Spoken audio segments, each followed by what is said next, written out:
What's going on YouTube? JT is Reborn here, and welcome back to another edition of my DC comic book reviews. And in this video, I'm going to be talking about Batman issue number 134. This one is written by Chip Zdarsky, who also did the backup story. Mike Hawthorne is the artist on the main storyline.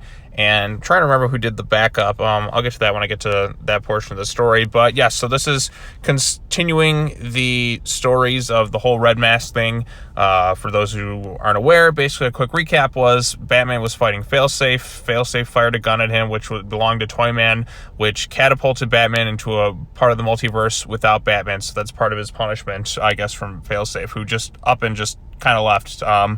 So yeah, Batman's here, and he's been going toe-to-toe and with this character named Red Mask. That's who he's confronting this issue, who we do get to find out the identity of Red Mask. And, well, it's not necessarily who I thought it was going to be, because I was thinking, oh, it's probably something, like, because they had speedster powers we showcased. But I guess as the issue kind of reveals, it's some guy named Darwin Halliday, who is basically a multiverse version of the Joker.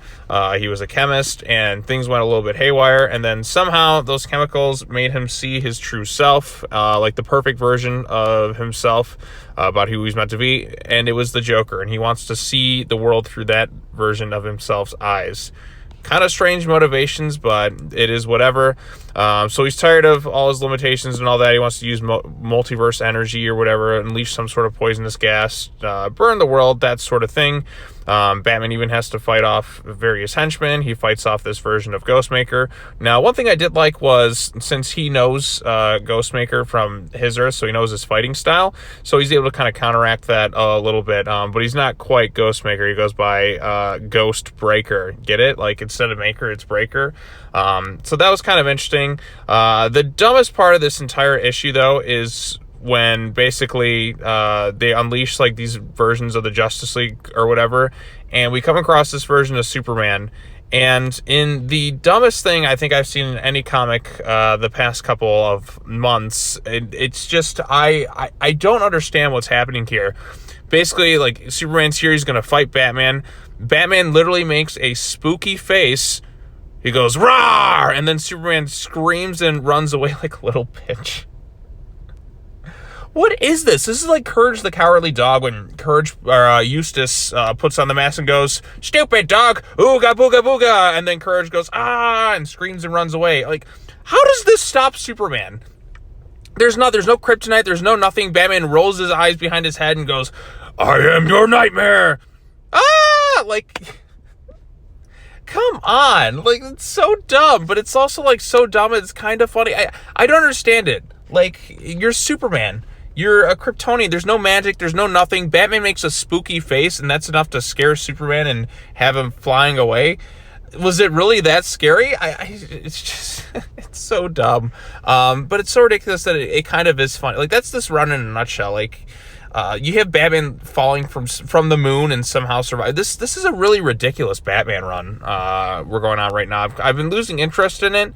It's just been kind of strange and a little bizarre at times. It's not really as good as I kind of hoped it would be, but it's just kind of going for the more ridiculous the better. And again, this comic book, I understand different rules and logic, and that half the time doesn't always make sense, but some stuff, it's just kind of dumb. Batman just making a spooky face and this version of Superman just running away at the sight of it. Okay, like, what happened? It was just kind of dumb. He fights Ghostbreaker a little bit and kind of is able to stop some things, but then they unleash these leather wings as this poisonous gas is going off, and that's where the issue ends. So they all got their little masks, and of course they had the little fangs drawn into the mask too, because, you know, comic book logic. I just love the design of it. I was like, you know what, let's give them these masks, but let's draw little fangs out to make them a little bit more scary. A little touch of style. But then again, this is supposed to be a multiverse version of Joker, so you got to do things in style a bit. But yeah, a very strange issue. I still can't get over how dumb Batman just making a spooky face was enough to stop, like, Superman. No kryptonite, no magic, no nothing. A spooky face, even though Superman could easily just wipe the floor with him, Batman just goes, "I'm your nightmare." All right, well, that's it. So it kind of makes me think of that movie Mystery of the Batwoman, when a thug just sees Batman and they just have this stare down, and then it's like, "Did you see anything?" "Nope," and just walks away. He's like, "I'm not going to mess with Batman." But this Earth doesn't really know Batman. That's the thing. This is a world without Batman. Why would Superman be scared of him just going, grrr, scary monster face? You know what I'm saying? It's just kind of dumb.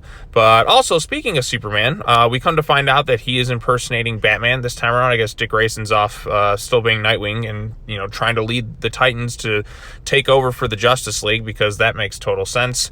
Tim Drake is here. He's got his little suit on him with a giant-ass R logo on, and Toyman is able to kind of track down the multiversal energy for Tim to kind of ride a pathway to where Batman's at. It's not an exact pinpoint location, but he should be able to locate him from here. And basically he's going through the multiverse, and he kind of takes a little bit of a pit stop where he's like, well, you know, Batman, you may be in life-threatening situations, but this is a chance for me to see my mom again. I know it's not exactly the same, but it's a multiverse version, so I'm kind of hit or miss on this thing. It's like, well, Batman could be dying right now, and he's off to go visit a multiverse version of his mom, but then again, it's like, if you lost your parents, wouldn't you want to just have the chance to see them again? This is like a rare opportunity, so it's kind of like hit or miss on it. Obviously, he's going to probably be fine with Batman to find him, but it's just a moment for him to kind of see his mom again, and then that's kind of where the backup ends. And also, Miguel Mendonca is the artist. Looks like, I don't know if I'm reading that properly, but yes, so Tim's off there with his giant-ass R logo, courtesy, you know, Mr. Terrific's involved in a little bit of it too, but between him and Toyman trying to track this stuff down. But yeah, this issue, I don't know. I was kind of losing things a bit here. Just the whole Batman just making the spooky face to throw off Superman. I don't get that at all, how that's supposed to work. It's just kind of dumb. Like I said, it's not like Superman knows this version of Batman, because it's the world without Batman that we've established. But if all it takes to stop a Kryptonian is to roll your eyes back and go, I'm scary, and that's it, it makes Superman look like a bitch. I don't know. This is a very strange, bizarre Batman run. I haven't really been as in tune with it like some of Chip Zdarsky's other stuff. I go back to Batman Urban Legends, and he had that 6-issue story arc about Red Hood, and that was so good. And then we get to this Batman run, and it just keeps getting more and more ridiculous. Well, I don't know if it keeps getting more and more ridiculous. I don't know if you could top Batman literally falling from the moon to Earth. That's kind of like one of those situations where I'm kind of mixed on it, where on the one hand, I'm like, this is so ridiculous, but it's so out there that I kind of admire it. Or it's just takes you out of the story entirely. So, but this one, the whole spooky face thing, I don't understand that at all. How is that supposed to? I guess that's one of Superman's weaknesses now: spooky faces. You can add kryptonite, you can add magic, you can add red solar radiation, which depletes some of his powers, and just making a scary face apparently is enough to stop a Kryptonian. Yeah, Superman. Granted, this isn't our versions, or the main Earth's version of Superman, but if all it takes is just to make a scary face, then wow, it's just how pathetic. But yeah, do I like this issue? I mean, I'm not really loving it. I do have more than I expected to say about it, so at least that's something. But it's nothing in particularly all that special. I don't know, like, it could be better. It's kind of a mixed bag of an issue, and that's kind of been this run in general. Some things kind of neat, and then other bits kind of losing focus, kind of losing the plot a little bit here. And then you'll just have some really dumb, ridiculous moments that just kind of take you out of the story. At least it's so off the wall that I'm able to remember more of it than a lot of the stuff going on currently in Detective Comics. But I thought the creative teams would be doing much better between this and Detective Comics at this point in the stories. The issues just aren't really engaging me as much as I would have hoped for.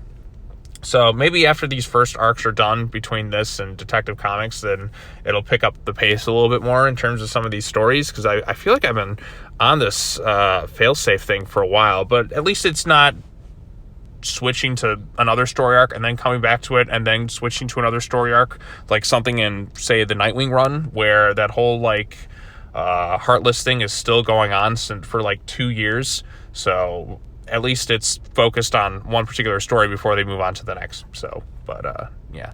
All right, well, I've kind of rambled on a bit incoherently enough. If you have any thoughts on this particular issue, let me know in the comment section down below. Be sure to like this video, share it with your friends, subscribe to the YouTube channel for more content, all that other fun stuff. I think that's pretty much it in terms of comic book reviews for this week, just Batman. So I got this thing out early. Don't have to worry really about anything else. And yeah, I guess I'll see you next week, or when I get back to doing some more movie reviews. And gotta try and push a little bit. Once I get through April, the channel will start to pick up the pace a little bit. It's just a little chaotic in some ways, but yeah. All right, that's all I gotta say. As always, take care now. Bye-bye then, and I will see you all in the next video. Peace.